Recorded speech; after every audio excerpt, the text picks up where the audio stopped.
Is that better? Yep. Okay. Any disclosures of direct or indirect pecuniary interest, anyone? No? Okay, move on. Can I have a motion to approve the agenda? Yes, please.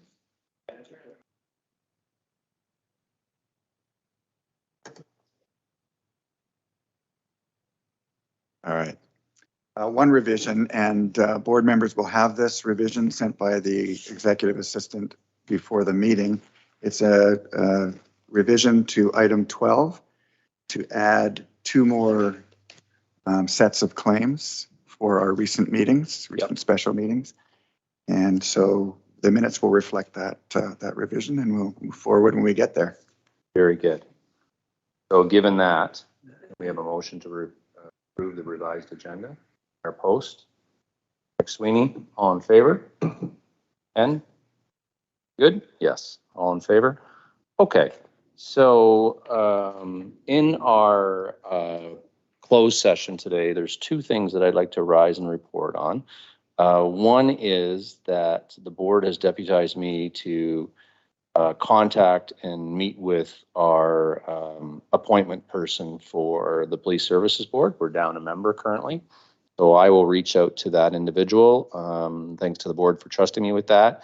And then number 2 is we have agreed with the OPP that as a Police Services Board that we will be sending a joint letter to our community partners within the town. The idea behind that joint letter is to give people to contact, on the OPP because there's new people on the OPP, and B, ensure that the Police Services Board is engaged with all these different outlets. And then the idea would be is that we start to help each other and connect these groups, and we become the connector of that. And hopefully that helps the community as we go forward. So those are the 2 rise and report items. And so I will move on to item 6.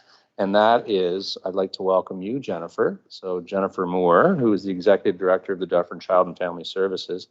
Jennifer is going to be doing exactly what we're hoping to do. So awkward with that screen there. We've actually had discussions about how do we change this screen so that we can see people. So it's hard to see you, but yeah, I'll turn it over to you. And thank you so much for being here.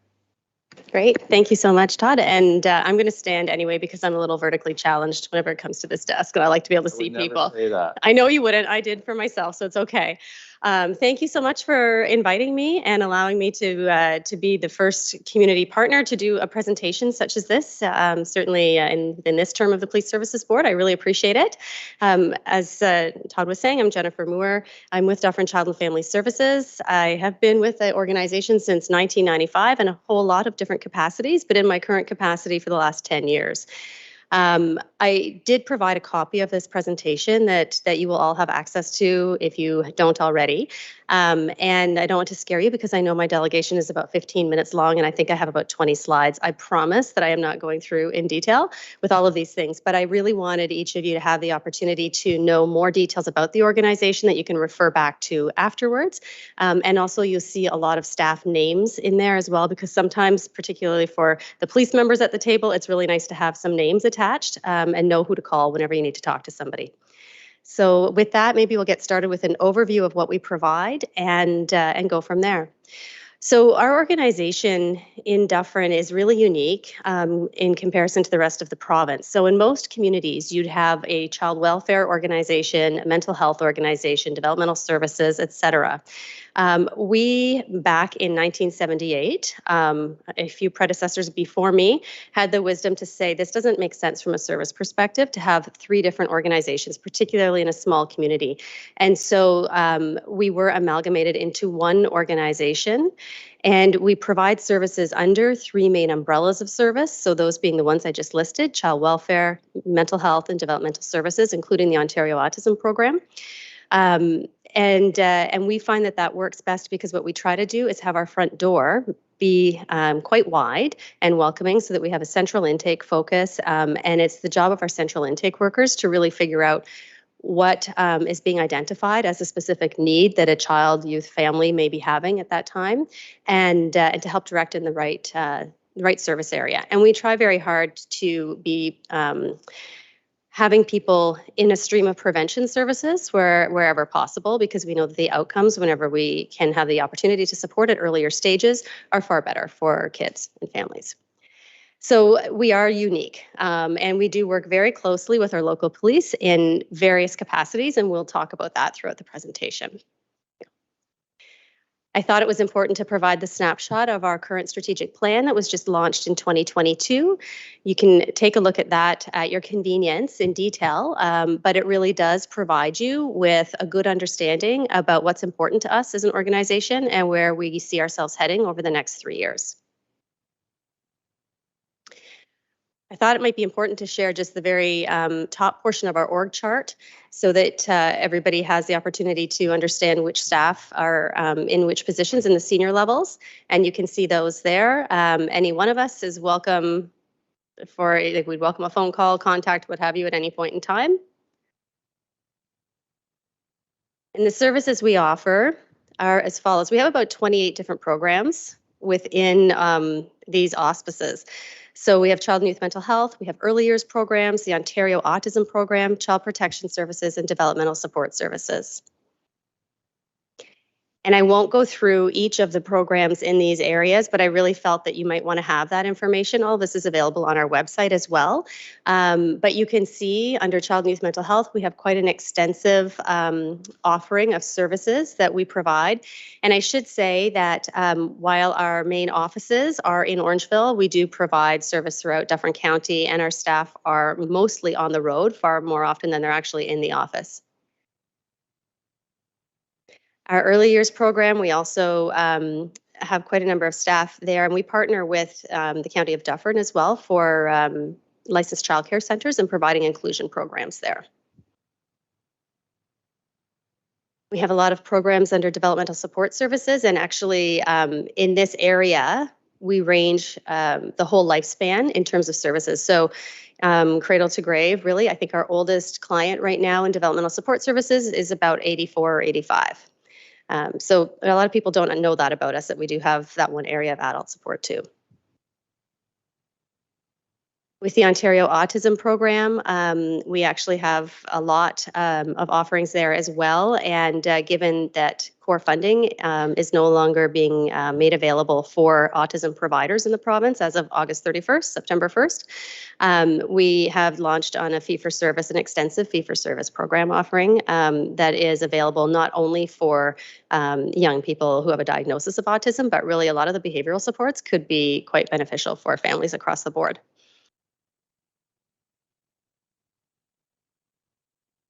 And we also have the Headwaters Family Visit Center. So this is a place where safe exchanges can be made between custodial and non-custodial parents, whereby there's a court order, for example, that somebody cannot have unsupervised access with their child, or that exchanges have to be supervised. So that's one area that definitely the police can make any referrals they'd like, because it's better than the police parking lot probably for the kids, right, to come and have that kind of an exchange take place. And we are the traditional Children's Aid Society governed by the Child, Youth and Family Services Act. We are incorporated as the Children's Aid Society of the County of Dufferin. And some of the highlights I'd just like to share around child protection is to really bust a few myths, quite frankly.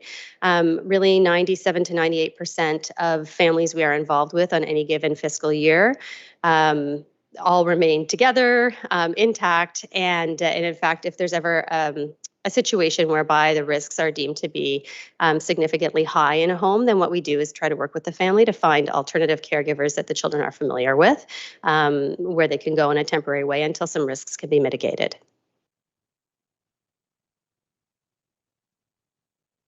We do have an after-hours service that we are available 24/7. So we have after-hours staff who go out for mental health crises calls, as well as for child protection emergencies.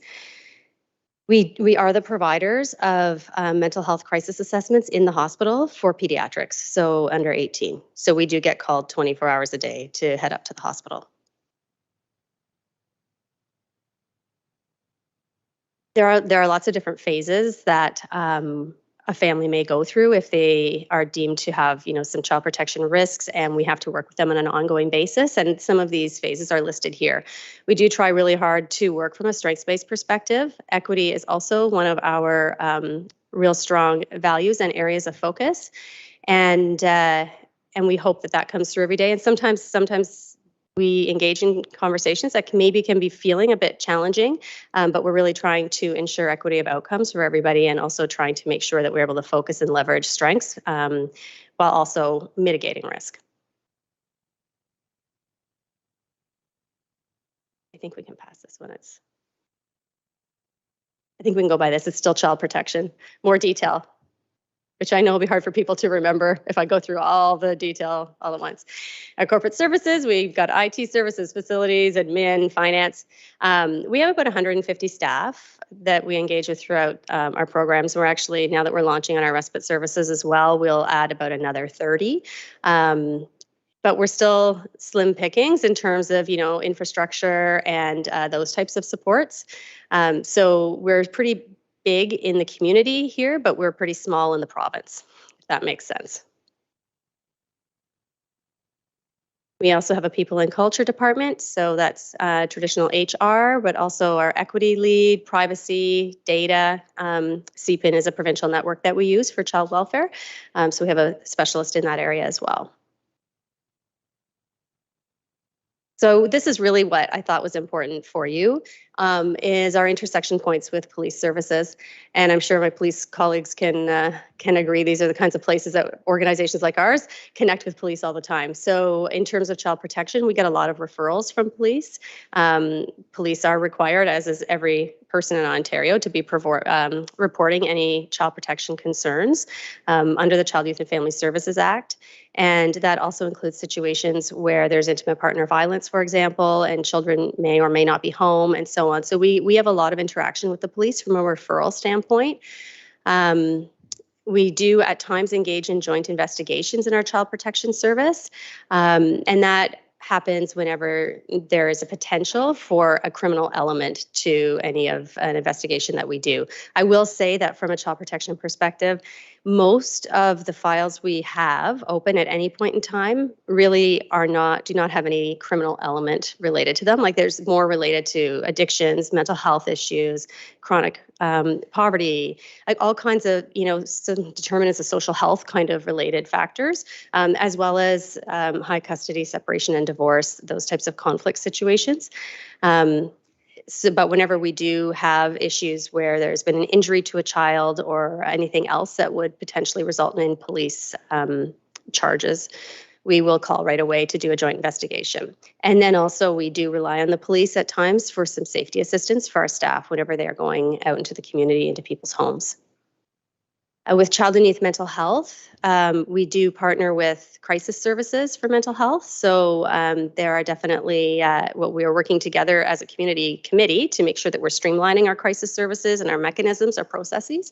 But we also will attend with the police if they're called to go to any residence, school, what have you, in order to respond to a mental health crisis. And then VITRA is something that it's violent threat risk assessment. It's essentially a mechanism that is in place to engage all providers, including police and any one of our services, as well as school, kind of anybody involved, whenever there's been an active threat made, particularly to a school. It's born out of school shootings, and that's where the model actually was derived from after responding to many of those events. And but it also can be, VITRAs are sometimes called as well if there's just really high risk behavior that's happening, even say amongst a group of youth in the community where there's a lot of worry about the safety and well-being of people in general, of a large group of people.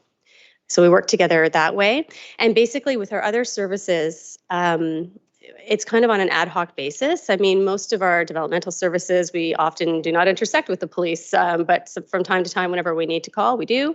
But there's nothing, there's not sort of day-to-day involvement with our other services. It's primarily child protection and mental health. And some things that we are working on together, and if they're not actively being worked on, we probably need to turn our minds to them. But we need an updated protocol with child protection.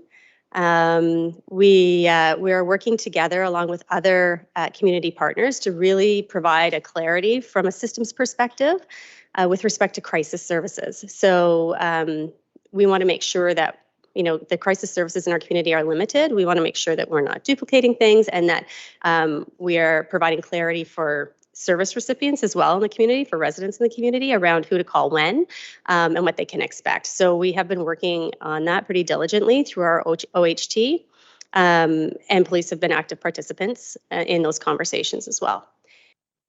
And in terms of collaboration and communication, like we always continue with any community partners to always be needing to work on this and engage with each other regularly. And I think, any time that we have the opportunity to get in front of frontline officers to talk about what we do, because it is really broad and vast, and I understand that, we'd love to take an invite if there's an opportunity to do any trainings at shift changes or something like that, because we are pretty unique in our organizational structure, and we want to make sure that folks know that they can call us and what they can call us for and how to get in touch with us. So I think I'll just pause here and see if there are questions. This is I could talk about our organization and the aspects of what we do for 3 days, and I know my time is 15 minutes. So I really was trying to do a snapshot, and I hope this can perhaps be the beginning of a conversation. But I will pause and see if anybody has any questions. Thank you very much, Jennifer. Board members, any questions? I have a couple. So Ian, go ahead. Just two comments. First of all, I saw Inspector Korn making a note with your invitation to be invited for training. I think that's a great idea. I mean, I leave that up to you, but I think it's terrific to have a direct line in terms of educating police officers with respect to the resources at DCAFs and how you can mutually cooperate or learn from each other. And the second thing is, and I apologize, Jennifer, if this isn't for public consumption, but I understand that you've got an open house coming up. Is that a public open house? It is. Do you want to do a little advertisement now? Oh, thank you. Yes, shameless plugging. I will definitely do that.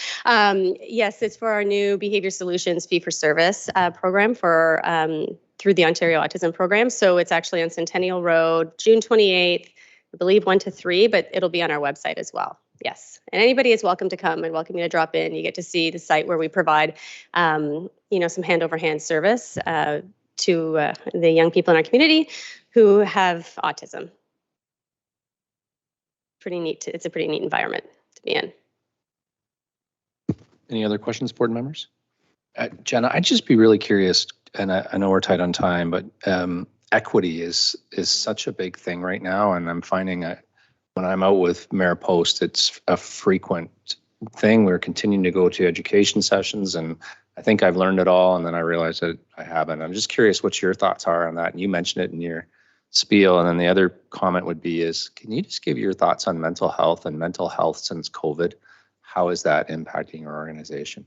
Sure. So, I mean, equity is a massive topic, right? But if I was to just give some highlights, one of the reasons why we focus on it so much is because we do know that there's a disproportionate number of Black, Indigenous children who have been impacted through the child welfare system. I mean, we know the 60s scoop. We know that the impact of intergenerational trauma is still occurring now. It's National Indigenous Peoples Day today. I'm sure that was recognized earlier. So it's timely to talk about this. We know that kids are still dying because of a lack of equity of outcomes. And so some of the things that we've done, first of all, it's all over our strategic plan. It's embedded in the very fabric of it. And we also have an internal equity plan that has very specific goals, objectives, and metrics that we are adhering to in order to try and advance equity of outcomes. We know that we're working within a colonial system that the very nature of that system can make this work even more of an uphill battle, but it's very important. So some of the things that we have found have been really helpful in helping us understand where we sit in comparison to the rest of the province is that we do have identity-based data collection that we do with respect to our child welfare service recipients as well as our staff. And what we see with our staff group, we had a huge participation rate in this, is that we are representative of our community. In fact, whenever we think about equity deserving groups, we actually have a really high number of representation in our staff, which is great because that's the first step in terms of making sure that people actually feel welcome whenever they come in the door. And sometimes it helps to be able to identify with the person who's providing some service with you. We've also been running our LGBTQ plus youth groups, GLOW is what it's called now, honestly, for 25 or 26 years. So really advanced. And we see hundreds of kids every year through that program. So there are a lot of very tangible things that we're doing.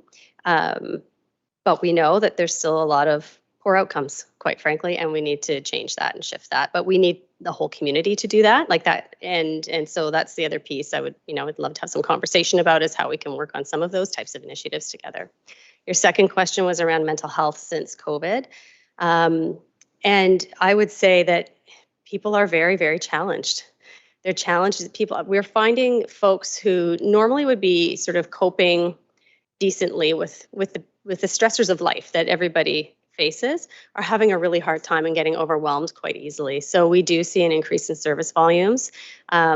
Since January, we've actually seen an increase in our child protection service volumes by about 75%. And mental health, we see a high degree of engagement. We just started doing a walk-in clinic. We have a walk-in clinic every Tuesday. That's how people can come and access our mental health services. But we also started doing one at the high school in Shelburne recently. And the numbers of kids that were coming to that, honestly, it was in droves. So the needs are extremely high. They're very, very high. Inspector Corner, are you good? Yep. I'm good. Okay. Board members, one last. Just one last thing. I mean, Orangeville is extremely fortunate to have an organization like DCAFS. It's a bit unique, and I know you touched upon this at the beginning. Pulling together all of these initiatives under one roof makes it tremendously efficient, but also tremendously challenging. And in many other communities, there are a number of agencies that discharge these responsibilities and have to coordinate with each other, so less efficient. So I just wanted to say how extremely, the more I learn about DCAFS, the more amazed I am how fortunate we are as a community to have, Jennifer and her fabulous crew, but just to have this organization that pulls together all of these resources in a targeted and directed way. We are fortunate. Thank you. Well said. Thank you. Thank you very much, Jennifer, for doing this. We appreciate you. And again, it's our goal as a police services board to reach out and make sure we're linking in with your organization and others. And this is a good start. So thank you for being here. Great. Thank you. And thank you so much for the opportunity. Have a great rest of your meeting. Thanks, everyone. I don't think we need to receive that report, right? It's just a presentation. Good. Yeah. Okay, so we're at item 7, and kind of a sad moment in a way, but there is no more Terry Ward, and which means there's no more Ward report. I love the Ward report. It's so sad. It's almost 4 years of Ward report. He's still alive. I know. I know. So we'll have to find some sort of witty name. The corn report just doesn't sound as. Yeah, it does. But why don't I turn over to you, and we've got 7.1 through 7.5, and I know people in the room here want to talk a little bit about noise, and noise is the last one on the list. So I don't think they're going to take that long, but so the OPP strategic plan is the first one, and we're curious how that's progressing. Okay, so yes, thanks. The strategic plan has not been released yet.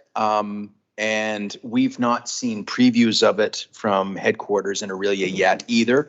I have been told it just builds upon the last strategic plan that they had instituted, that there was no major changes. The initiatives that had been stated on that one with regard to mental health and community partnerships and communication are still in the forefront. But other than that, I'd be speaking anecdotally and not sure what the contents will be. And I do not have a date yet on the actual release of that. Okay. And so I think that dovetails to 7.2, which is So this board fed in and basically gave the initiatives. I think really item 1 has to come before item 2, right? You don't write your initiatives after you write the strategies. Agreed. Yeah. But to just dovetail into that, because we're expecting a lot of similarities from the previous strategic plan and from what then Inspector Ward, I think, had entered into conversations with the board about some of the Dufferin County priorities, we incorporated those into our draft that we had to submit. Oh, great. And it was just, unfortunately, with the timelines imposed upon us from headquarters, it seemed a little bit of a disconnect between what headquarters wanted us to do, and yet in the same token, expecting community consultations to take place. Yeah. And the two didn't quite line up. But with that said, we did submit our draft, if you will, to headquarters for their approval, and it did include some of those, or a lot of those That's great. topics. So last time we were new to you, switching over to OPP, and so there wasn't really a Dufferin inputted plan. It was more of a generic piece that came down. So this time we wanted input based on the community. So that's great that we were Yes, able to I do think that. you'll be happy with what the product is. Okay. My second question to you would be did other boards, like we don't get to see what everybody else is doing in Dufferin County because of did they all weigh in as well, or? Oh, I'd be speaking You don't know. a bit out of turn. I don't know. All I Okay. can tell you is I did see a bullet point document from the Orangeville board Yeah. that Terry had drafted. But other than that, I haven't seen anything, and I'm not Okay. aware of any input. If no one else inputted, we would like accolades. Okay. Yeah. So, Mr. Chair, just on that, Yeah, this topic please. did come up in the spring conference, and I'll be addressing more on it later. But I think it's the fair response is that level of input was mixed, sporadic. We will be much better at this next year when we have our systems fully in gear on the governance side, and as far as the sequencing of strategic plan, action plan, our business plan, public consultation, and the like. But this year we sort of, make do with what we have. And I'm not, I don't think we should be embarrassed by it, but it's, we provided our input, but next year will be better. Okay. Very good. I feel like we've got that. We're waiting. We'll wait and see when the As soon as product we comes receive and- it, we'll make sure that you Okay. get it, Great. unless you get it before us. Okay. So 7.3 in that. So we covered it in closed. I already said that we've reported on it, and it's simply the letter that we're going to be writing to these community organizations. If board members want to comment, I think we're good. So 7.4 is school bus safety. And there was some commentary that came from the public to the Police Services Board, and I've just included them on here, and maybe I'll just set it up. So there's one area of town, and you can describe it the way you want to describe it. I'll just set it up as generic as I can, where people are passing school buses, and just curious if you wanted to comment on that at all, or is it something you'd rather not, or how do you want to approach Sure, that? I don't mind commenting on it. Okay. The specifics with regard to passing school buses are a chronic problem. It has been for a lot of years. We've done messaging. We've done, as an organization, we've done a lot of communicating and social media broadcasting and reinforcing the fact that it is against the law. I think a big step forward would be the implementation of the stop arm cameras, but I think logistically we're not there yet as in the province. But otherwise, our traffic management unit has been informed of this concern. Our frontline patrol units have also been informed of this, and that we target the pickup and drop off times around town and around the county itself. Sure, John, do you have any? No, I mean, it does get specifically assigned. I know it's quite an issue with buses, so we specifically find like that to our and generally. How is that traffic management unit going? Like, it's a small group of folks, right? And they have to look after all county. Yes. So then how do you slot them in? Like, would Orangeville get 8 days a month, or how does that go? There's 4 officers plus a sergeant. two of the officers report out of Orangeville. So naturally, there's a lot of enforcement by them at this end. Yeah. And then two are reporting to Primrose. The hour breakdown, I don't know. I can't speak specifically to that, but they're not told you have to work this amount of hours here, this amount of hours there. It's more based on where the problems are, where the hotspots are. And the hotspots come to you through, I'm setting you up because I want people to understand how it goes. So they're coming to you because people are making a report, a complaint, or you're using your internal tools, Black Cat, that sort of thing, to come up with the details. Is that? Yep, that's very fair. Yeah. Yeah, and analytics for when it comes to high collision areas will be focused upon. The Black Cat data is integral to our deployment of those officers, because there is sometimes a perception by a resident or a community member to say that they believe that there might be speeding on a set portion of road. The Black Cat will give us empirical data to just say, this is what is taking place over a certain timeline. We can see trends, we can see times of day when things occur, if it's a speeding issue, and traffic volumes. So that gives us hardcore data to plan and deploy our resources with. So if people were watching online or somebody wanted to write something about this topic, the public should, and again, I'm feeding this to you, Certainly. the public should call the number, the local number for Orangeville, make a report, and then that will trigger Yes, action. And Absolutely. the more people that report, it's better or not. absolutely. I mean, we would never dissuade somebody from contacting us. Yeah. If there's concerns, I would encourage them to call us. And then especially if you're getting more than one person reporting on a specific location, well, then it's more than just one opinion or one perception. Got it. And is complaining on social media or writing your local politician? Not at all. We no. would we would discourage the social media. We don't police through social media. We don't police through emails to outside. If you contact the detachment, or if a concerned person contacts the detachment and outlines for us what the perceived problem is, that is the way to report it to police. Got it. Board members, any further questions? Yeah, Mayor Post. I just wanted to make a comment about the school bus stop arms. This topic did come up at council on Monday. We were informed by our interim acting CAO that the region of Peel had attempted to implement the school bus stop arm programs with one of the vendors who does offer it. And unfortunately, they were not able to come to an agreement that met all of the provincial requirements, as well as being cost neutral to the municipality. So unfortunately, they've kind of shelved the project for now. As a council, we did receive some correspondence from a couple of local municipalities who were advocating to the province that this become a provincial implementation process. And as a council, we endorse that, again, to continue to advocate for the province that this become a provincial legislated component of school buses in the province.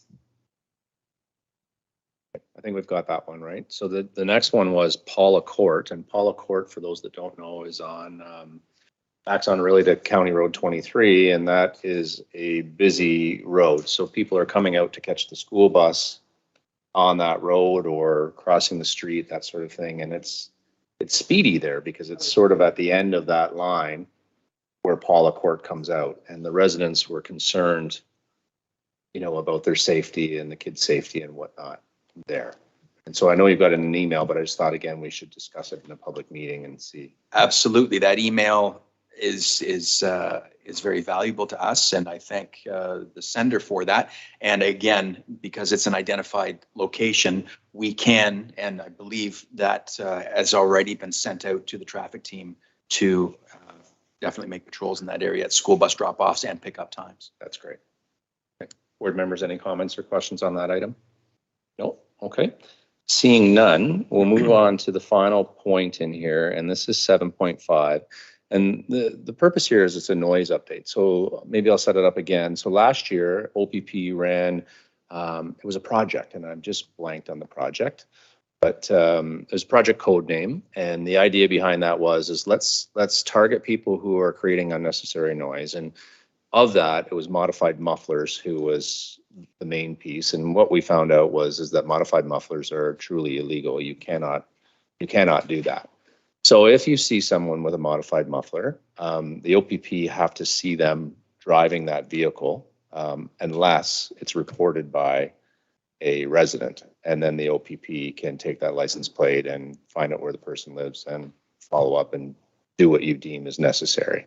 And so the public is asking, here we are in summertime again, and it's not just modified mufflers, it's noise in general, but I'm just using that as an example. What is the OPP's plan for Orangeville for this summer in terms of noise?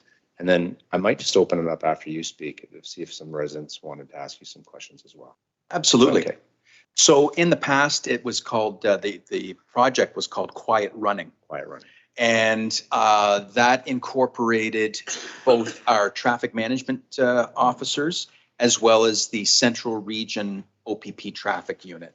By bringing those officers in on a variety of dates to target specifically improper mufflers, excessive noise, and oftentimes those traffic stops of those type of vehicles will lead into other charges due to modifications that have been made to those vehicles and thereby making them potentially unsafe to be on the road. So yes, to your question about if a member of the public observes one of these vehicles that is traveling along and making too much noise, if any details can be obtained, a license plate would be ideal, along with a description of the car or truck, whatever it happens to be, please call that in to us, to the police, and we can follow up with that particular individual. I think another side of this issue is also education, because I don't want to stereotype the drivers of those vehicles, but typically they're young and young males. And I think sometimes what they think is acceptable or a cool way to show off their vehicle, they don't necessarily take into account that it could be disturbing to somebody else. So I think it's a two-pronged approach. But typically on a traffic stop, to answer your question, yes, that will result in a charge. And depending on what else follows up with a vehicle inspection, if I can use that term, it could result in the plates being removed from that vehicle, or at very least the vehicle being referred to a mechanic to have a complete safety done. A muffler, by definition of the word, is to reduce the noise that a vehicle makes, not to enhance it by some of these modifications, punching out the interiors of them, or the devices you can buy online that actually enhance the noise. Yeah. So, I think they all come with some sort of very generic disclaimer on the packaging to say, check local regulations before installing. I think people choose to ignore that and just install it onto their vehicle.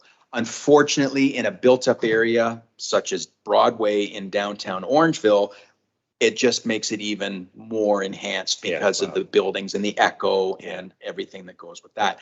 I did pull some statistics from January 1st of this year till up until yesterday, and with regard to that, and there's been a total of 18 charges laid. But that was cold weather when this probably wasn't a problem so much at that time. But now that the summer vehicles are out and people are out and about on foot, it's that much worse. So we'll be taking action to that. I foresee a Quiet Running 2.0 coming down, and I think that'll be planned in the near future. But again, I would encourage people that if they get a plate, please call us and we can follow up with the owner. It may not necessarily result in a charge because we didn't actually observe it. And I would never ask the public to say, are you willing to go to court to testify about that traffic issue? But at very least, we can have a conversation with the registered owner and say, hey, it's not acceptable. Please do something about it to correct it. Got it. Last question for me. Will you do a public relations campaign related to Quiet Runnings too? Like, will people know, or is that just an internal thing you do in your four walls and that's for your people and it's a surprise to the public? Or? I believe the best way to approach this, and John, feel free to jump in on this, I think the best way would be to broadcast it through social media outlets to let people know we're going to be doing this. Gives forewarned information to those that could be thinking about driving around with a loud car, and give them a bit of pause to say, hey, maybe I shouldn't do that. Yeah. So we can say you've been educated, we've put it out there, and the more people it reaches, the better. And then that way we can move forward. But yes. Board members, would anyone like to comment on this? I'm just curious, and I think I've asked this question before, but I forget the answer. As board members, we get these blasts from the OPP about DUI charges, about arrests and all that. I mean, is that is that available to the public, those blasts, if they sign on to a portal or sign on to Those are a the link? media releases. Yeah, yeah. I mean, they come right into my inbox and they're very interesting. I mean, it's basically telling the community about the latest arrests and the latest issues, the latest problems. It's a very effective way of communicating to people in a, Right. in a proactive way. I think, yes, those are definite media release. And I think in any sort of initiative or operation or project, whatever you want to call it, we would put out a status of that as a roll-up afterwards to show what the measurables were and what the results were from that particular initiative. So I'm just wondering how the public can access that. Where's the list they sign up to receive Those those are- bulletins? those are media releases. That what you're getting are our media releases.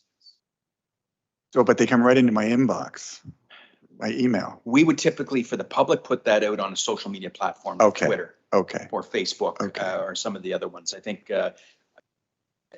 know that the OPP has now brought Snapchat into as well for social media awareness, just to try to reach as many people as possible. But the best thing to do, we would recommend, is subscribe to those accounts. Okay. Central Region OPP. fair enough.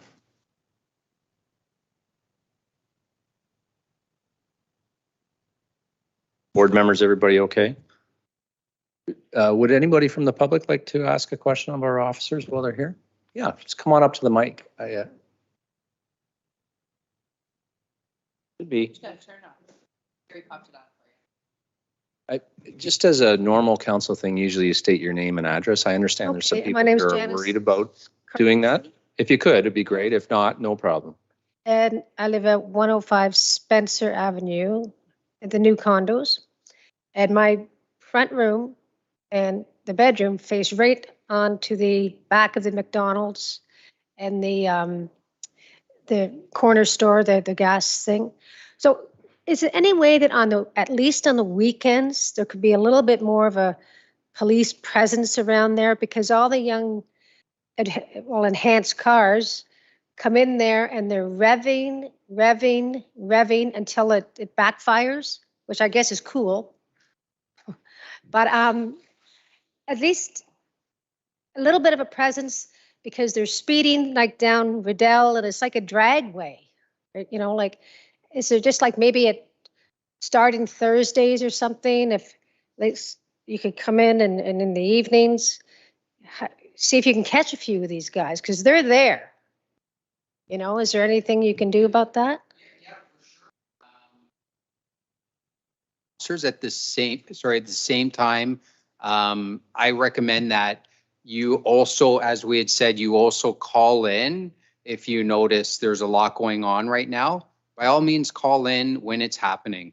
There's no harm in doing that, but I'm curious, off the top of your head, is there a general window of time that you think is peak, and we could start out with that? Well, what would you say, like in the evenings around 7 or 8 was when they start coming and revving up like that? Around that time. I know I stopped and spoke to one of an officer, and he said if you dial star OPP, he says that gets you right to the dispatch. And he said, if we have anybody, like he said, we don't have that many officers. And I said, well, yeah, I understand. But he says, if there is somebody in Orangeville, we'll try to get to the scene and see what these guys are doing, right? So it's star OPP? Yeah, that's the quickest one. There is a 1-888 number. Yeah, that's not what he said. Do the star OPP. ROPP, and there's always someone in Orangeville. Okay. There's an officer in Orangeville. So, yeah, I'll send out the general messaging about those general timeframes. But I highly recommend just put the call in each time it's a problem. Well, there's one car you might want to have your eye out for, because you'll never miss it. It's a silver gremlin. Have you guys seen that? And on the hood, it's the hood of the car, he's got some sort of I guess it's an engine or something built on there. It's the stupidest looking thing I've ever seen. And he thinks he's pretty cool. He'll rev it and rev it and rev it and rev it. And you just want to tear your hair out. So if you guys see that, You won't miss them. You would like to have a chat with them. Okay?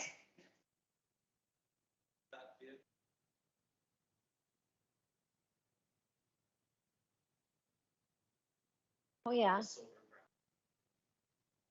Yeah. Yeah.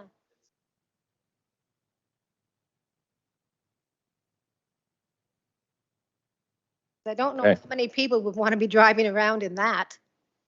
I think we've got that. Duly noted. The reality is, in lots of ways, you could just sit on Spencer 24/7 and, you know, it's, there's lots going on that street for sure. Okay, would anybody else in the galley, if you could just come forward, because there's people watching online and they can't hear you when you talk from the audience. My name's Mark Lepine. I live at 105 Spencer Avenue as well, facing in a different direction. We face west from our building. So we see the strip along Spencer heading west. And my partner and I, we can pretty much set our clocks to when rush hour is, what we call rush hour up here, when it's the same few vehicles that go by. My question to you, though, is in the absence of finding a modification to a muffler, some of these vehicles are just, they backfire, whether that's because of the muffler or something else. I don't know if anything can be done about that. If it's not a modification per se, is there a decibel level that is cited as, you know, a maximum? I don't know. But the question is, if they haven't done anything to modify their vehicle, but it's still noisy, what can be done about that? Thanks for the question. So visually, if there's nothing obvious, there's not a lot we can do visually. If it's making too much noise, there are a couple of options available to police. If the officer is not comfortable to determine whether or not it's an outright modification or maybe just a rusted out muffler, if they can't determine that, there's nothing wrong with the officer referring that person to a licensed mechanic for the vehicle to be inspected. There's a few more steps that have to take place, and it's not arbitrarily just to make that order to have that done, but that is an option. But at the end of the day, if it's loud beyond what would be considered normal, that would be a judgment call. And I would hesitate to use the term common sense, but my Honda Accord at home is not overly loud. And if it was, that would tell me there's something wrong with the motor. And I don't need to be a mechanic, or not the motor, but maybe perhaps the exhaust system. I don't need to be a mechanic to determine that much more than anybody else in this room here. So I think if it's loud, it's going to be very obvious. It won't be one of those borderline things. Does that answer your question? Somewhat. I think, I mean, the vehicles, there are two vehicles that we see going by. One's, you know, we can give descriptions, and now that we know the number to call, we'll call and please do make reports when it does happen. But you know, the vehicles will go by, and it's obvious to us, and it has to be obvious to the driver. But you know, I'm not saying it's a modified muffler per se. I don't know, but the bottom line is it's very disturbing, even with our windows closed, and it's a new building. It's pretty good for soundproofing, and we can hear what we call the farting cars going by, the backfiring and so on. It's really a nuisance. It's a nuisance during the day, but it also happens in the evening when we're trying to be quiet and have some quiet family time. It's very disturbing to us. Then what that tells me is if you can still hear that vehicle with closed windows, then it's not going to be any gray area for the officer that stops that vehicle to say whether or not it's been modified or not. It's just purely unnecessary noise, and there's a specific statute for that charge. Okay, thank you very much.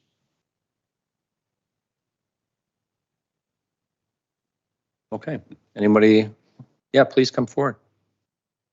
Mr. Vipon, are you going to speak today as well, sir? That'd be great. Thank you, sir. My question is, we're 105 Spencer, same area. So obviously we suffer from the same problem. Beyond the noise pollution that we are affected with, to create that noise pollution, we also noticed that in order to get that noise going, there's speed involved. Spencer Avenue, at the end of Spencer Avenue and Beeline. There's schools, and it happens in the afternoon. So in order to create that noise, there's speed as well. So I was wondering if, in light of what you hear here, if it would be planned to do a blitz, other than just at large, send some information and some offer some education. Would there be a chance that a blitz is conducted at one point and see, is people speeding in their area? In our area, there's a lot of kids, a lot of children.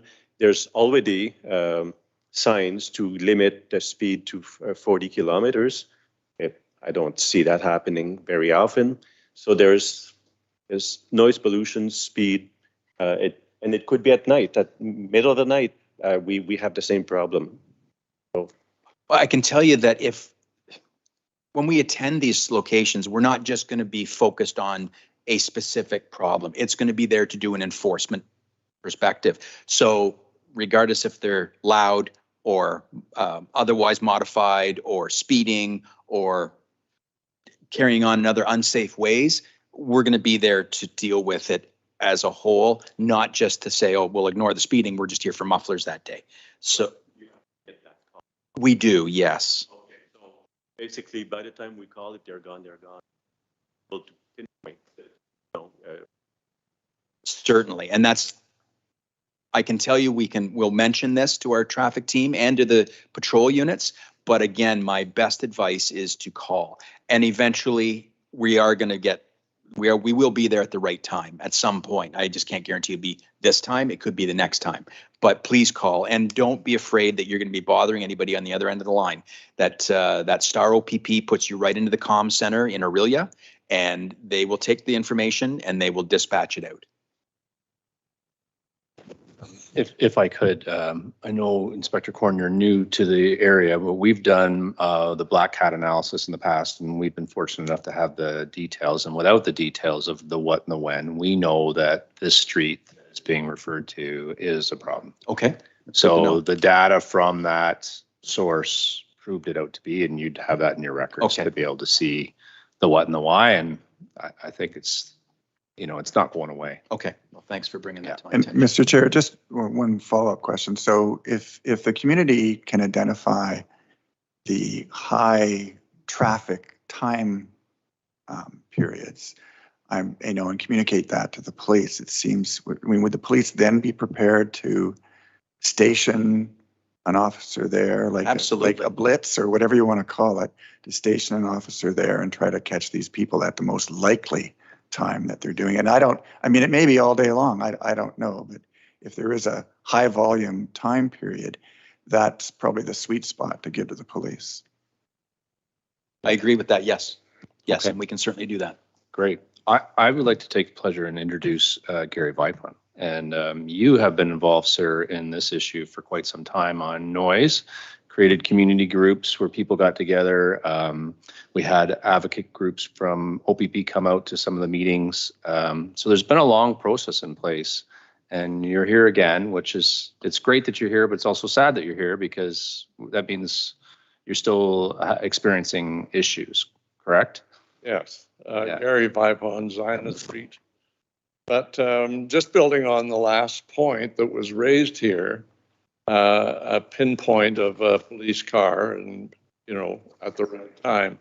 I was walking Broadway yesterday. A gentleman said hello. I went up to meet him because I didn't know him. He was a former racer at Mossport. And he said, and lives right on Broadway beside the engraving shop there. And he said, Broadway is terrible and it's unbearable. And he's a race car driver. But anyway, the car noise is unbearable. We cannot entertain outside any longer or just have a quiet chat. Our backyard goes towards Broadway and it's on Zionist, so you know how close it is. The reason I say it's unbearable, I'm reading a couple of points here, if I may. But last night I was with a Syrian mom And she came to me for help because her child is going to move to another school. And we were going over the forms and this sort of thing, and I was helping her. And the cars were, you had to stop talking and then start and stop talking. And basically, what she said is, at the end of this, I'm glad I don't live here. Now, she's on Orange Court in Orangeville. And of course, that's a small court. And they have speed bumps and that sort of thing. So she never gets this. But she was astounded.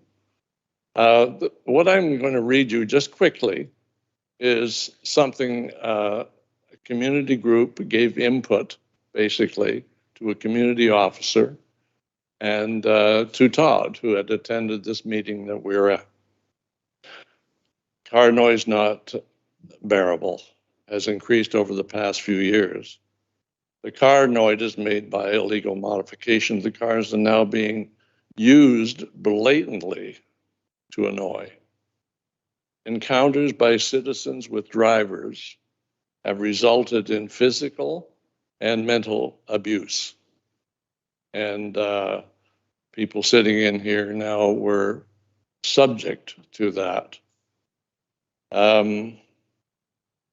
This is a problem throughout Orangeville. It isn't Zina Street. It's not Broadway. It's everywhere. People up in Starview, which you know just sort of borders Orangeville in the north end and really is in Mono, I guess, can't stand it any longer because First Street and Hanson become the runways. And if you read an article by Carnivale in the Citizen maybe a year and a half or 2 years ago, he obviously lives somewhere near Broadway, and he wrote a wonderful article. The silent running initiative of the OPP, posted in the papers, has to become real. It has to become real. And what I really appreciated for a period of time was the column 911 put out by the OPP. And they talked about any action around Orangeville plus stuff in Orangeville. That seems to have disappeared, the heading of it especially. And I think that's important to let people know through the newspapers, which everybody gets, what is happening. Those 18, citations or whatever they were. I don't know whether they were charged or warned. But anyway, and I think the town council has to speak up in the media and publicize the fact that they're going to work against this in some way. So I think those are some of the main points that I have, but the abuse is both through noise and encounters with the drivers. So I think that's important. I was going to say something else. Yeah, the global. Sorry, Mr. Vipon, those abuse encounters, and they were physical and mental. Were they reported to the police? Was there an assault? Not sure, but two other people in here would be sure. But basically, it was two adults of age, 70s, out for a bike ride. They were apart. One was here and one was up ahead. Car roared up behind the husband, basically, who shouted, "Slow down," and got verbal abuse, which I could never repeat here. And you can imagine what it was. The car then zoomed ahead and caught up to where the wife was riding her bike and intentionally backfired, and she fell off the bike. That's happening, and we can't let it happen. And I know with the police, they can work as hard as they possibly can, but this is all over. So the town has to work at it, basically. And hopefully the police are there to catch every so often, But the more that's publicized, the better. Thanks very much.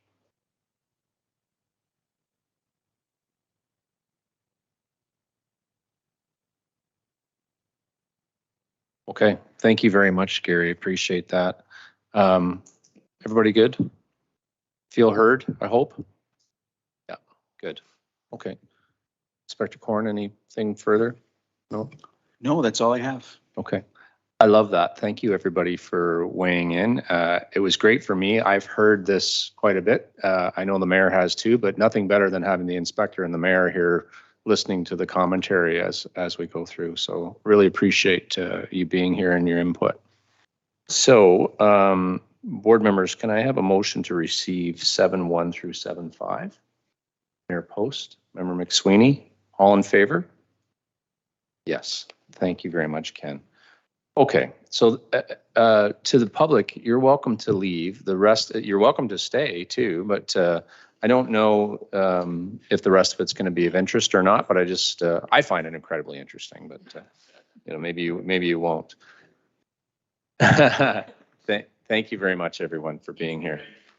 Okay, so item 8, board members, is the bail reform letter. And this was a bail reform conversation with the Zone 5 Secretary, Joanne Fields. And you were going to speak to this, Member McSweeney? So there are 3 things I want to say.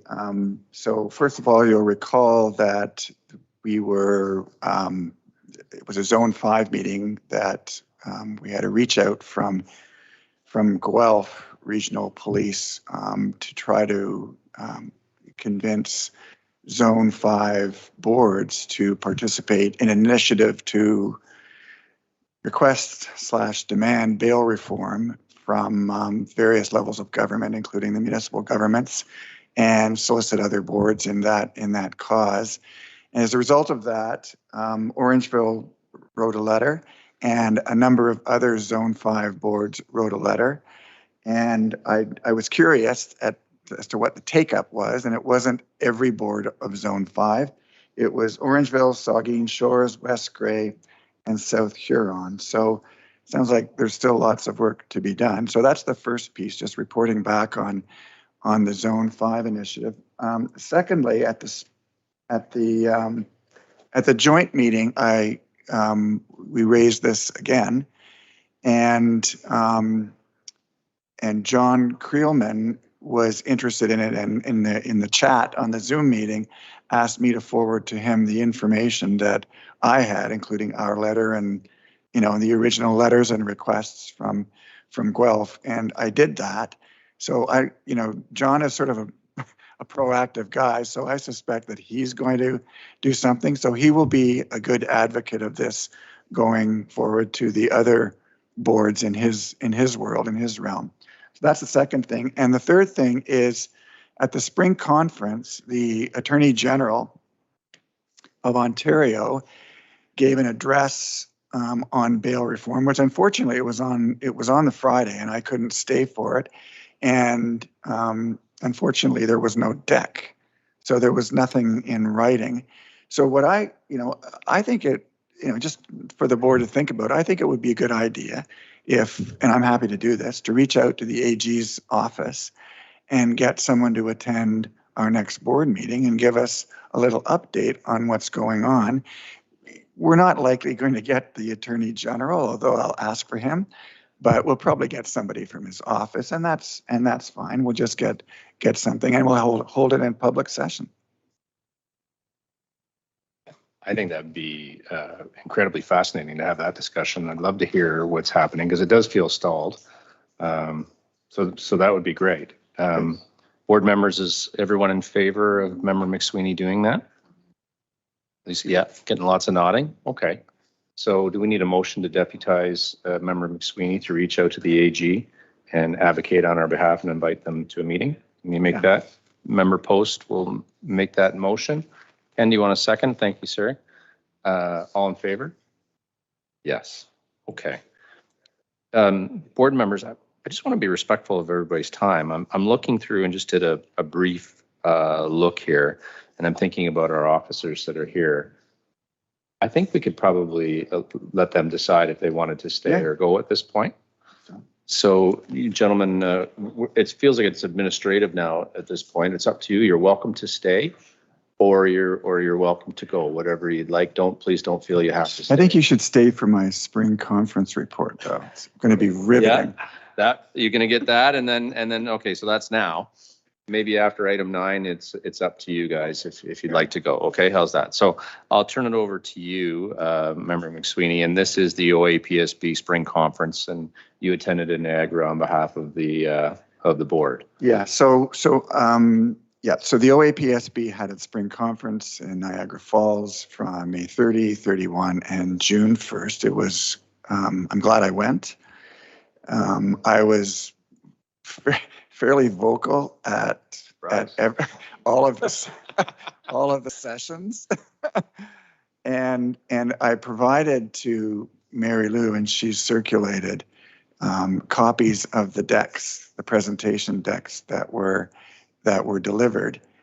They were all excellent, and I learned a lot. But I'm not going to go through each of those presentations one by one, but one of the things that I did want to, a couple of things I wanted to say. It struck me in one of the, so Lisa Darling introduced her 2 new hires that are charged with developing the education pods that are going to be rolled out to the police services boards. And as you know, they've chosen 8 guinea pigs to participate in that initiative, and I'm one of them. So I'll be providing input on that. But during one of the workshops, it was fascinating. You get all these boards in a workshop, and for a proactive discussion. So one of the OAPSB educators took a poll. She said, how many boards have a policy, and I can't remember what the policy was on, but how many boards have a policy on this? I was the only one to put my hand up. And then as soon as I did that, I stood up and said, another way of phrasing that question is, how many boards in the room think that they're compliant with the legislation and the regulations? Because if you didn't put your hand up, you're not compliant. And that sort of was an odd way of saying it, I think, but it was a sobering realization, I think, for them, that there is the legislation and the regulations are honored more in the breach than they are in the observance. And I think that has to change. It has to change for 2 reasons. They have to, as we are doing, we are bringing ourselves into compliance with the current legislation and the current regulations. You have to have that foundation in order to then bring yourself into compliance with the new legislation and the new regulations. And if you don't do it in that sequence, it's a lot more difficult to comply with the new legislation. So I said that in a number of different ways. I said, the good news is we're going to roll out what we did for everybody to see. And when we're done with stage 1, we're going to do stage 2, and we'll roll that out too. So, difficult sometimes to judge the temperature in the room or the reception to that. Like, what's he saying now? But anyway, I'm more convinced than ever that the governance reform project that we are leading will be, once they see it, once they realize how difficult it is without it, they will use it, whether they adopt it holus bolus or whether they end up looking at it and making regional changes.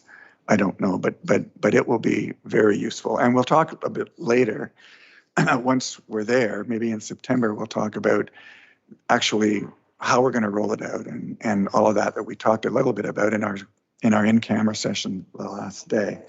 So the other thing that there was a very interesting discussion by Ryan Teschner, and he is the new Inspector General of Police in Ontario, and he's sort of heading up the entity that is replacing the OCPC and the OIPRD. Like, he's in charge of all of that, and he's an interesting guy. And so he gave a great presentation, and the deck is in the materials. His history is he's a Bay Street lawyer, litigator, so we kind of spoke the same lingo. And he was with the Toronto Police Services. I think he was actually chair of the board of the Toronto Police Services for a while. So he was the perfect appointment, really knows his stuff, and really has a handle on a whole bunch of issues, but kind of Toronto-centric, right? And Toronto is a completely different cat than any other municipal force, or, you know, certainly any other even regional forces. They have, everyone has their own specific issues, but Toronto, like with $1 billion budget, is a different animal. So after I listened to him, I got his number from Dwayne, and I think yesterday Dwayne and I had about a 45-minute call with him, because I was, you know, going over all of the issues that I think are important to Orangeville, that I think are important to every board. He was extremely receptive to that. And so I think we're going to have an ongoing dialogue. And one of the points that I made in spades, which really is going to work out well, as I said, look, you know, the ministry has put out these draft regulations for public consultation. We make our comments on them, as we did on the code of conduct and the conflict of interest regulation. And then we submit them and they disappear into the ether, and we have no way of assessing whether or not Legislative Council are even looking at our input. And the input is essential because you're getting input from the field, input from the boards about issues that involve board oversight. So you got to listen to them. So he said, well, send me your submission. So I think he's going to be a bit of a champion for making sure that these consultation processes are meaningful.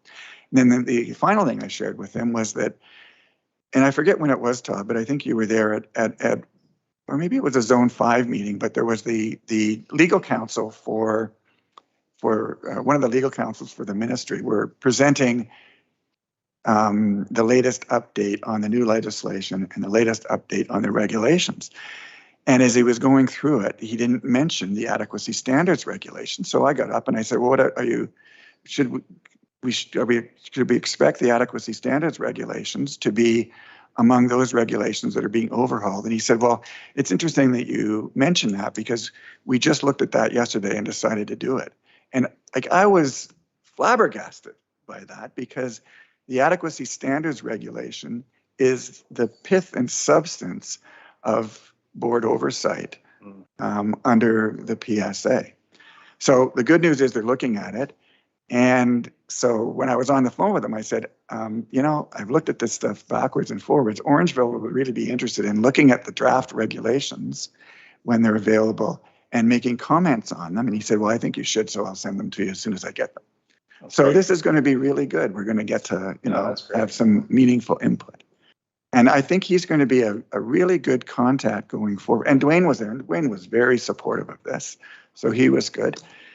So I think, you know, in our upcoming discussions about where we're going with our governance reform project, we will factor in, you know, the extent to which we involve Ryan, but he'll be a friend in the cause. That's great. And I think, you know, you have the spring agenda, you have all the presentation decks, unless there's a question that anyone on the board has about any of those presentations. I'll kind of leave it for there. But, oh, I know, the other thing I wanted to mention is sponsorship. So we can talk about this later, but there's a lot of boards that take sponsorships in the OAPSB spring conference. And, you know, there's huge sponsorships, obviously, but there's also little ones, manageable ones. So, and I'll bring it forward at a future meeting, but I think we should consider taking out a sponsorship for the next OAPSB conference next year. And what would that be? Like, you would just have the Orangeville PSB up there saying, hey, we support this? Yeah, I forget, conference? like there's like gold, silver, bronze, and then there's a bunch of other tinier ones. So it's not very expensive, but it shows we're engaged. I get you. So I can, you know, I'll bring that forward at an appropriate time in the future. Just thinking that through, we used to have a fairly large budget for things like that. And then we cut it right back year before last, right? So I don't know what it is, but if there's something of significance, we don't have a lot of but we don't have a lot in there anymore, you know what I mean? So we Yeah. would want to, I think, talk about it before budget season with council, like Okay. submit Okay. to I mean, council or finance. and $500, say, $1,000, it's not like a we huge don't remem- amount. we haven't but- been through, we used to be all over that finance report because we had charges, right? Right. In our old world, and we Yeah, haven't yeah, had yeah. them. Well, it's a Section 31 board. Yeah, we Yeah, we don't have a lot. have any of that. Okay. Very good. Did you two want to comment on that at all? No. Were you excited by that report? Well, I know in Wellington, the attachment matter actually went. And as a guest of the Wellington Police Services Board. So I think I spoke with him last week, and this actually came up as a sidebar, and he said he found it very valuable too. So. Oh, good. Yeah, it was great. It was very well organized, very well attended, and got to see Niagara Falls. Nice, nice. Okay, thank you very much, gentlemen. Again, up to you guys. I'm not kicking you out, but I'm just trying to be respectful of your time, so. Okay, very good. Yeah, thank you. Good to see you both, eh? Yeah. Okay. Okay, so motion to receive that report in item number 9, please. Mayor Post. Ken, thank you. All in favor? Yes. Okay, so this is item 10. And this is the grant process leadership, and 10.1, I'm not sure there's much to talk about here. We've decided not to go forward, but 10.2, we're just signing off on that now. And this is the Mobile Crisis Response Team, the MCRT grant. Member McSweeney or Ms. Archer, did you want to speak to this item at all? If I could just say one thing, and I meant to raise this in camera, but I think it's appropriate to raise in public as well.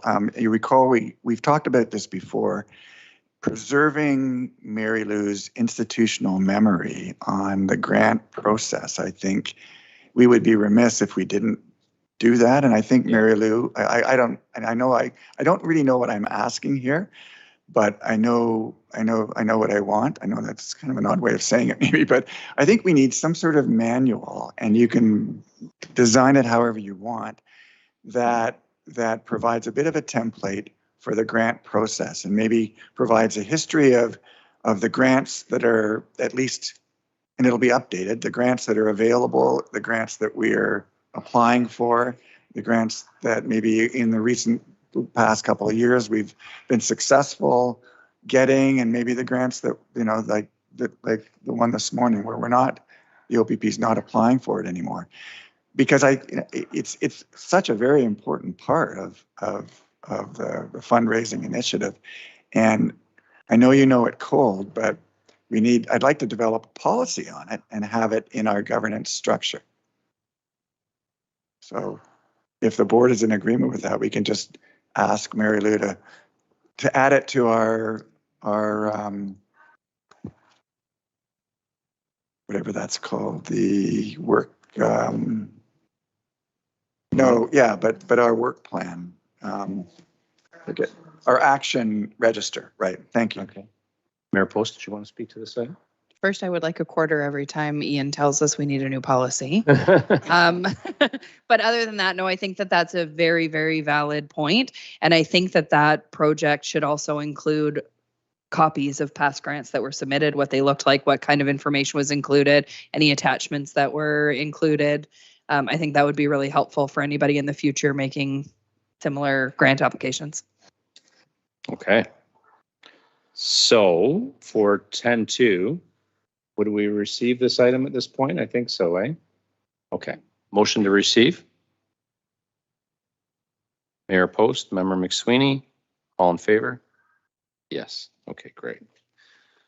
Item 11, and there is an attachment for this, but this is the meeting and pre-meeting service standards. My view is we did well. Did we do well? Yeah, I thought so. Yep, Okay. I think we're still 100% on both sides of the equation, pre-meeting and post-meeting. I gotta tell you, right? it sure keeps you in line. You feel the pressure, right? You won't want to fall apart on it. And it's a lot of work getting the meeting ready to go. So it's good. Okay, so motion to receive the meeting service standards. Ken, Mayor Post, thank you. All in favor? Yes. Item 12, special remunerations. And this is where we had revised the agenda slightly. So there's actually 7 bullets here. All of these, the 5 are in our package and the 2 were added today. I'm not sure there's anything here to discuss. I don't remember, McSweeney, did you want to speak to 6, I call it bullets 6 and 7, or I just, good? The total value is at the top and it's changed in the amended agenda and will be reflected in the amended minutes. It's $2,650. And a large part of that is the expense of me going to that conference. But so I just wanted to clarify that on the first day of the conference, I received $100, but that evening, I also participated in our special meeting and I didn't submit a claim for that meeting. So that's why for the May 30th special batch 1 meeting, there's only claims for everybody else other than me. In accordance with our policy, that's exactly what our policy says. You don't double dip. Yeah. Okay. Okay. Okay, so motion to approve this, and it's, I'll call it bullets 1 through 7. Mayor Post. Ken, thank you. All in favor? Yes. So then this is item 13. It's the Zone 5 presentation. Was the June 6th meeting agenda. And Ian, did you want to do a brief run of this one as well? Yeah.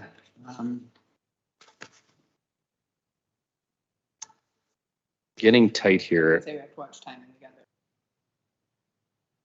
Yeah, so I thought we had to close. Oh, can we go to 22? I think 22 we can. Okay. Yeah, I'll spend 30 seconds on this. And we've talked about some of the items before. So the consensus now is, just to remind everybody, the new legislation is going to be proclaimed before the end of the year, but the regulations and the legislation won't come into force until mid-2024, so about a year from now. So that seems to be the current consensus. And the agenda and materials for the Zone 5 meeting are in the package. If anyone has any questions, I'm happy to answer. I do have a brief one. Like, to me, it feels like you get a ton of value from Zone 5. You're supportive of it. I'm now the vice chair of Yeah. Zone 5. So yeah, but yeah, I do. I do. And it's easy to do. It's not frequent, but Yeah. yeah. Okay. Very good. Have they thought about changing the name From Zone 5? to something more descriptive and interesting? Well, the OAPSB, just to remind you, the OAPSB now has a specific section that establishes the zones, although they haven't formally adopted it yet. Yeah. And that's how they're described, Okay. the zones. There's 12 zones or something. Okay. So let's receive that report, Zone 5. A motion to do so. Ken, thank you. Mayor Post, thank you. All in favor? Yes. So this is the action register. This there's an attachment in the board materials, and it's a list of all the things that we have ongoing. I think it's a pretty comprehensive list. Yeah.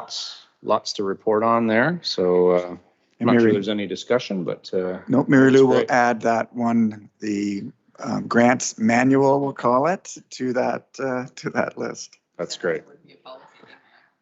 It's going to be a policy, yep, but Yeah. it's going to be, it's on the action register before it's a policy. Okay, so can I have a motion to receive item 14, which is the action register update? Ken, thank you. Mayor Post, seconded. All in favor? Yes. So item 15, it's the Section 10 Governance Reform Project.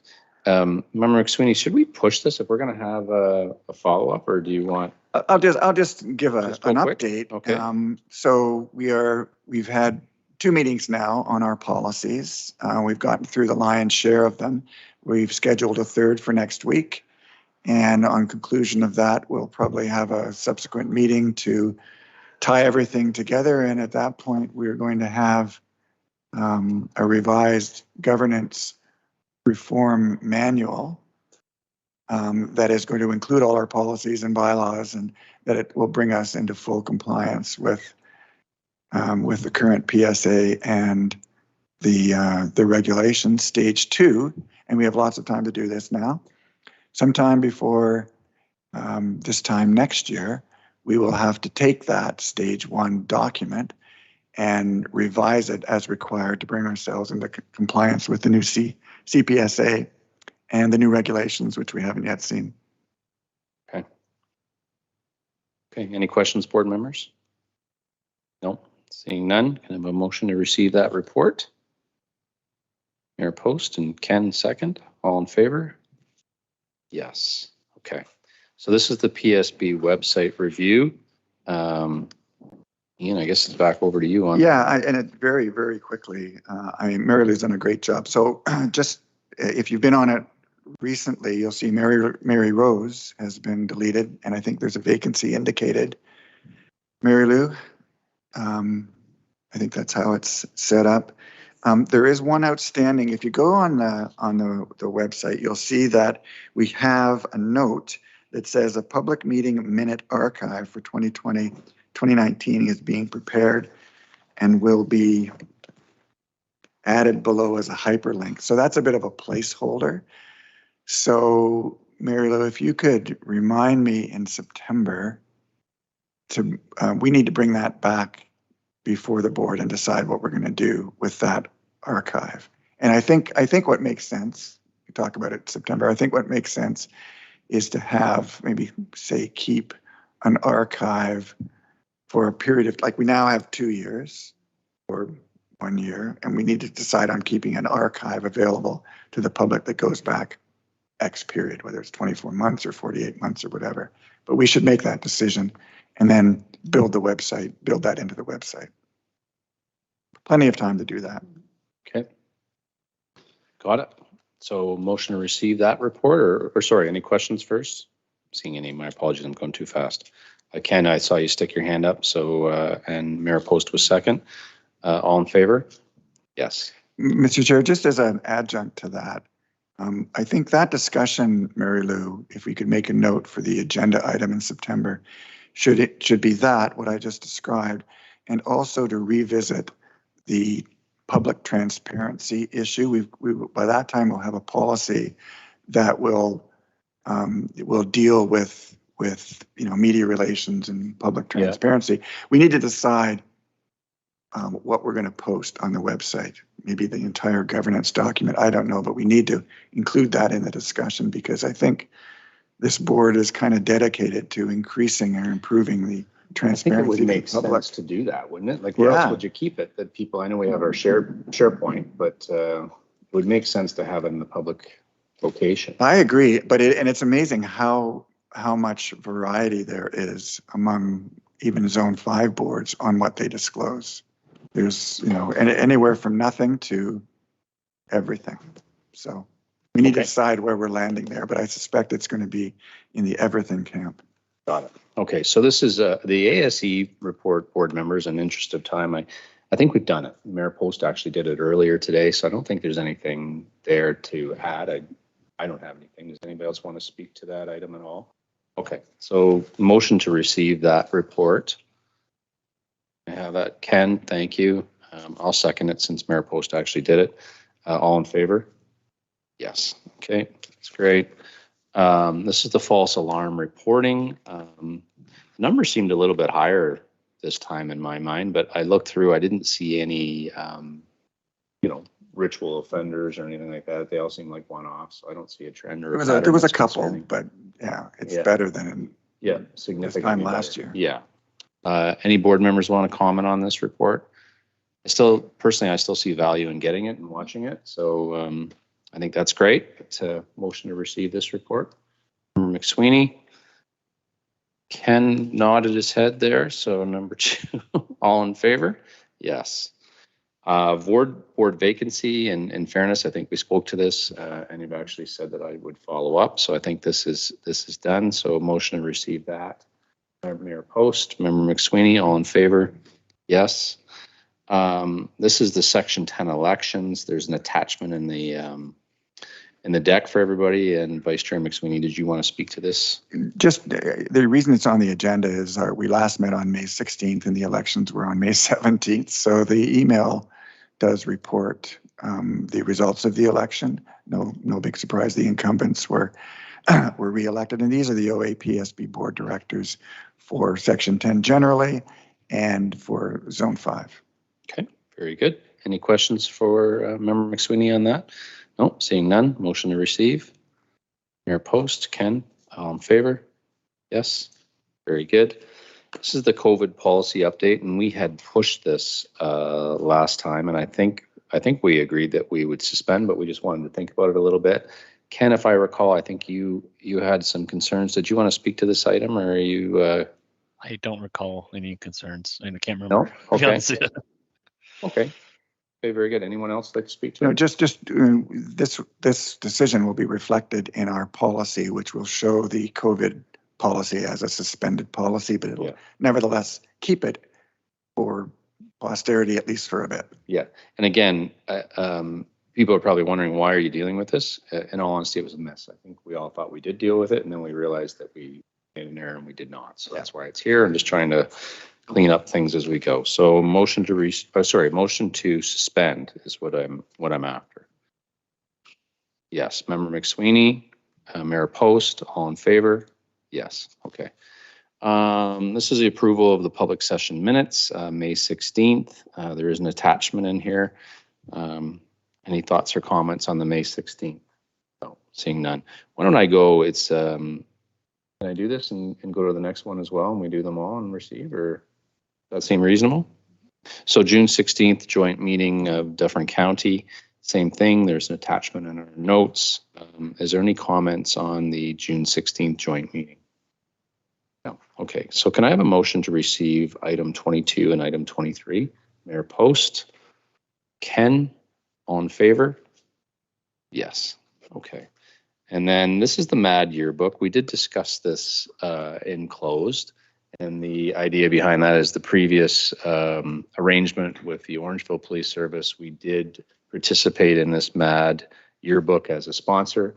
And I think we decided in closed that we would no longer do that, given that we've moved over to the OPP. It just didn't seem like the right thing to do. Board members, anybody want to comment further on that? But I think we've got that put to bed. Yes. Can I have a motion to, what are we going to do here? Sorry, we're going to pass on it essentially, right? Yeah. So we're not going to pursue it. Yeah. Yeah. Thank you. Receive and no longer pursue. Motion to do that. Mayor Post, Member McSweeney, all in favor? Yes. Okay, we are at item 25, which is question period. The chambers have emptied out after the last session. We had our questions. Is there anyone online that wants to ask a question? No? Okay, perfect. So no questions. There's no presentations. We've already done that. No delegations. Correspondence, there's none. No further reports. Brings us to new business. And members, anybody have any new business that they'd like to discuss in this item? Mary Lou, did you want to talk about meetings? Do you think we've got this all sorted out then about our next meeting and we're good, or?